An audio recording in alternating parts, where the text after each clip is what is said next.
Good morning बच्चों। देखिए हम पढ़ रहे थे संस्कृत का पंचम पाठ, जिसके हमने प्रश्न उत्तर किए थे और उनमें फर्स्ट टू 4 क्वेश्चन कर लिए थे। आज हम उसी को लेकर आगे बढ़ रहे हैं।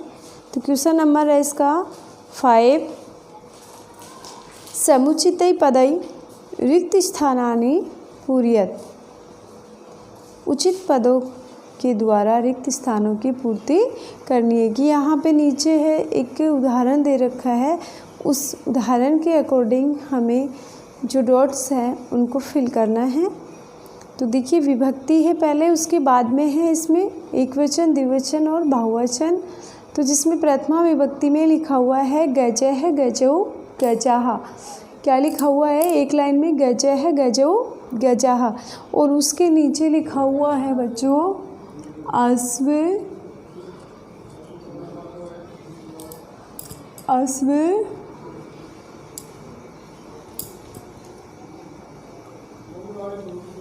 अश्व है,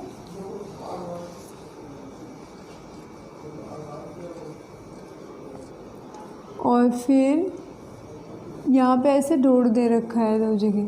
तो हमें क्या करना है, ये एक वचन लिखा हुआ है, द्विवचन और बहुवचन को फिल करना है। तो जैसे गजे गजऊ आया है तो गजऊ के अकॉर्डिंग यहाँ पे क्या आ जाएगा? अश्वऊ। और फिर यहाँ पे आ जाएगा अश्वाहा। तो ये हो गई अश्व शब्द की प्रथमा विभक्ति। फिर उसके बाद में है इसके नीचे लिखा हुआ है ख पॉइंट में द्वितीय विभक्ति लिख रखा है, और उसमें लिखा हुआ है सूर्यम, सूर्यो, सूर्यान। सूर्यम, सूर्यो, सूर्यान। और हमें नीचे जो डॉट्स दे रखे हैं उसको फिल करना है। तो इसमें क्या है, पहले यहाँ पे डॉट्स है और यहाँ पे डॉट्स है, और यहाँ पे लिखा हुआ है चंद्रान। क्या लिखा हुआ है? चंद्रान। तो इसी के अकॉर्डिंग हमें अब द्विवचन और एक वचन को फिल करना है। तो यहाँ पे चंद्रान है तो चंद्र शब्द हो गया, तो यहाँ पे क्या हो जाएगा? चंद्र है, और यहाँ पे चंद्रऊ। ये हो गए एक वचन और द्विवचन। चंद्रमा, एक चंद्रमा, 2 चंद्रमा और बहुत से चंद्रमा। फिर नेक्स्ट तृतीय विभक्ति। बच्चों ये देखिए तृतीया में तृतीय लिखा हुआ है, आपको इसको आ की मात्रा लगानी है, या बनाना है तृतीया, क्योंकि ये है होती है स्त्रीलिंग में। कर्मवाची जो शब्द हैं ये स्त्रीलिंग में आता है विभक्ति वाले, तो यहाँ पे आ की मात्रा आएगी तृतीया। इसको सही कर लेना बुक में। फिर इसके अंदर लिख क्या रखा है? विड़ालेन, विड़ालाभ्याम, विड़ालई। विड़ाल क्या होता है? बिल्ली। बिल्ली के द्वारा, 2 बिल्लियों के द्वारा, और विड़ालई बहुत सी बिल्लियों के द्वारा। फिर इसके नीचे डॉट दे रखा है। फिर द्विवचन में मंडूकाभ्याम। मंडूकाभ्याम है, यहाँ पे लिखा हुआ है मंडू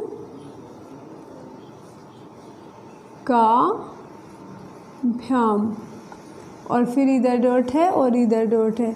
तो हमें क्या करना है इसका, यहाँ पे ये तृतीय विभक्ति है। तृतीय विभक्ति में क्या आ जाएगा यहाँ पे? मंडू केन, और फिर मंडू का भ्याम, और यहाँ पे आ जाएगा मंडू कई। ये हो गई आपकी तृतीय विभक्ति। उसके बाद में है नेक्स्ट वाला इसी का है चतुर्थी विभक्ति, जिसमें लिखा हुआ है सर्पाय, फिर डॉट है, और सर्पे भे। सर्पाय डॉट सर्पे भे। सर्पाय फिर डॉट सर्पे भे, ऐसे लिखा हुआ है। तो हमें इसको फिल करना है। ये चतुर्थी विभक्ति में तृतीया, चतुर्थी और पंचमी के द्विवचन में सेम वर्ड आता है। तो यहाँ पे सर्पाय से क्या बन जाएगा? सर्पाभ्याम। ये हो जाएगा इसमें। फिर इसकी नेक्स्ट वाली है पंचमी विभक्ति। पंचमी विभक्ति में लिख रखा है मोदकात। क्या है? मोदकात। सर्पाई, ये तो सर्फ हो गया।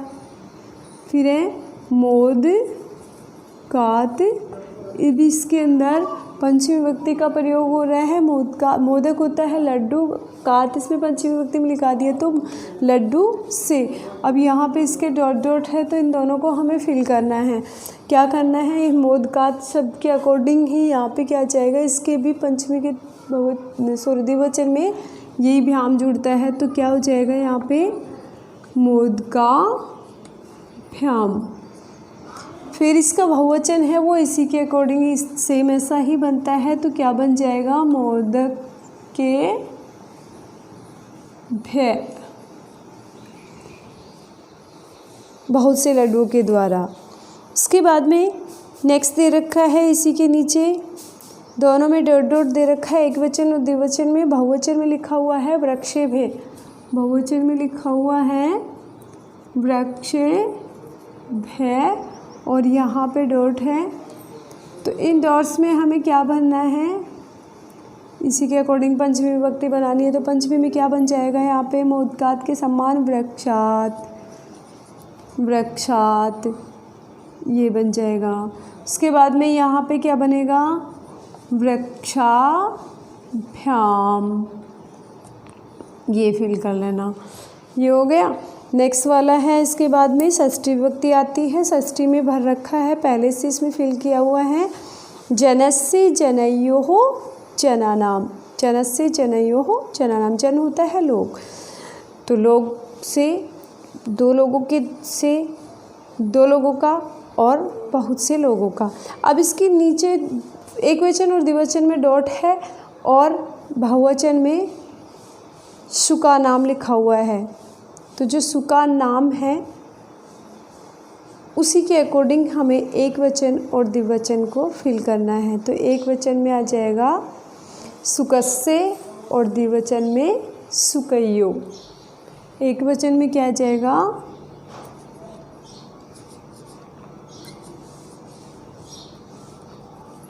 सुकस्य और सुकयो, यहाँ बहुवचन में पहले से उसमें फिल कर रखा है। उसके बाद में है इसके नीचे वाला सप्तमी विभक्ति, सप्तमी में क्या है शिक्षक के, तो जो द्विवचन है वो षष्ठी के द्विवचन के समान ही होता है तो क्या हो जाएगा शिक्षकयो, शिक्षकेषु, शिक्षकयो भरना है इसमें, शिक्षकयो कैसे भरोगे शिक्षकयो, ये वाला भरना है सप्तमी के द्विवचन में, सप्तमी के द्विवचन में आ जाएगा। उसके बाद में है नेक्स्ट है सप्तमी,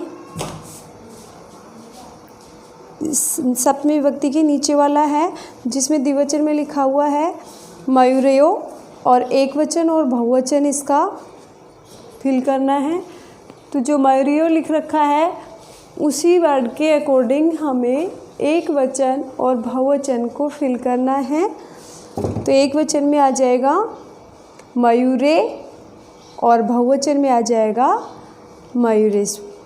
फिर है संबोधन, संबोधन में बालक है बालकौ बालकाः और उसके नीचे लिखा हुआ है नर्तक तो इसको क्या करेंगे हम इसी के अकॉर्डिंग बालक शब्द के अकॉर्डिंग क्या आ जाएगा एक वचन में लिखा हुआ नर्तक तो इसमें आ जाएगा द्विवचन में नर्तकौ नर्तकाः, बहुत से नाट्य करने वाले।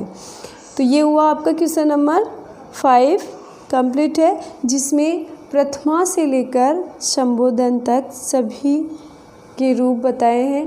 इसमें आपके जो पुल्लिंग जितने भी शब्द हैं वो आए हैं, इसी के अकॉर्डिंग हम जैसे राम शब्द बनाते हैं तो उसको भी बना सकते हैं और जैसा कि आपको पहले छुट्टी से पहले बनवाया भी था। अब आपका है क्वेश्चन नंबर 6 भिन्न प्रकृतिकम पदम चिनुत।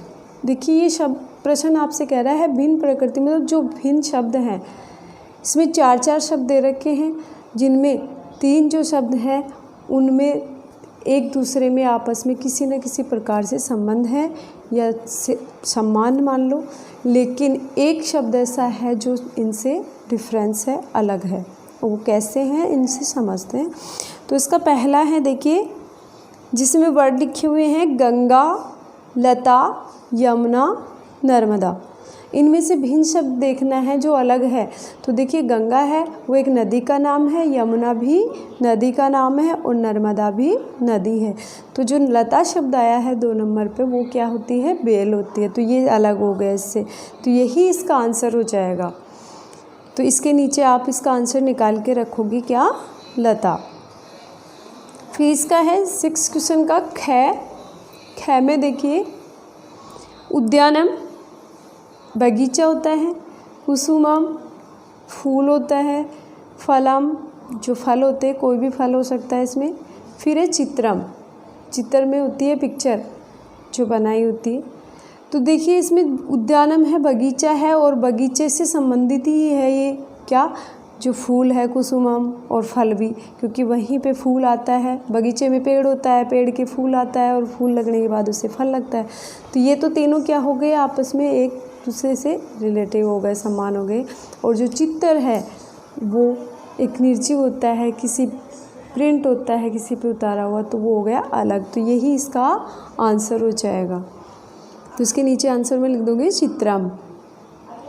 नेक्स्ट है इसी का गए, लेखनी, तुलिका, चटका, पाकशाला। तो देखिए लेखनी लिखने वाली होती है, तुलिका होती है जो पहले कलम के द्वारा लिखते थे, और वो एक तुल्ली की जिसे बोलते हैं, लकड़ी का एक टुकड़ा होता है उसके द्वारा लिख सकते थे लेखनी, उसमें स्याही में डुबो करके।